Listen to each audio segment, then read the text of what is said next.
Okay, we're out here in West Falls where we have a new roof, or a roof that we're going to be replacing. This roof's only about 7 years old. The contractor did it 7 years ago. And, you know, it looks nice. It's laying flat. It's a good shingle. They had issues with venting. They came back and took off a ridge vent that was here and put in the box vents to help cut down on ice formation. And when they took the ridge vent out, they just flattened out this top ridge. And normally if you take something out, you'll take either a piece of thicker aluminum and create a point again, so this isn't laying flat. Right now it's laying flat. Or you lay at least ice shield over the hole, over the opening, which they didn't here. So all this water that's coming in through the flat area was just coming in and showing up on the inside. That was one. The biggest culprit, you can see the these tabs that I got lifted up. I believe I lifted up about 25 of them, I'm sorry. And out of 25, there was 20 of them that the nails were within an inch or so from the butt joint. Some of them right on, some of them racked. And I got pictures of those. These are the skylight areas in the back. They had problems down all through this cathedral area. They had problems down and through there. You know, a couple of things that they face nailed this skylight for some reason, and we're gonna have to replace these flashings. And yes, there was a lot of snow here, and it was definitely a winter of all winters.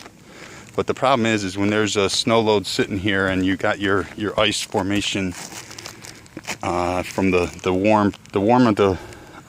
warmth from underneath rises up and thaws that bottom layer, and because we had the whole week or two of sub-zero temperature, it just froze again. So if you can picture the snow and ice dam sitting here, here's your butt joint of your shingle. I don't know if you can see that. Here's your butt joint right here, and your nail should be at least, you know, 4 to 6 inches away from that butt joint. Here's a nail right there, 1.5 inches away.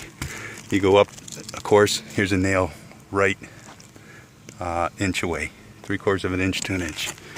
You go up to the next one, here's another one, 1.5 inches. Go up to the next one, this one's a little further, this is 2 inches away from here. Go up to the next one, 1.5 inches away. I mean, you can randomly pull these up to see now this one's a little further away, and that's the way it should be. It should be out here, and this next one should be way over here. We like to see them at least 6 inches away from the butt joints, because when you have the snow load sitting on here, you got to worry about that ice.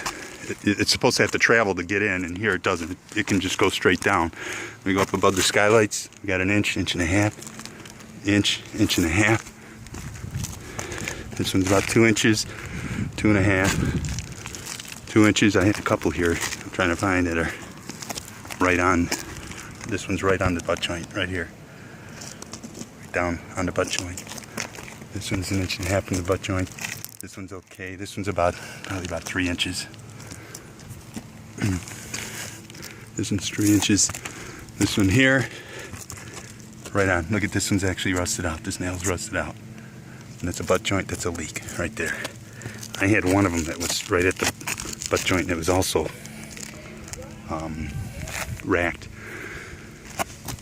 and actually helping force the water into the house. This one's 1/2 inch away from the butt joint. So anyways, we're going to start tearing this off. What we're doing is we're coordinating a insulation with the roof, and we're putting in our open cell foam insulation, 6 inches. We're going to be tearing, this is all cathedral in through here.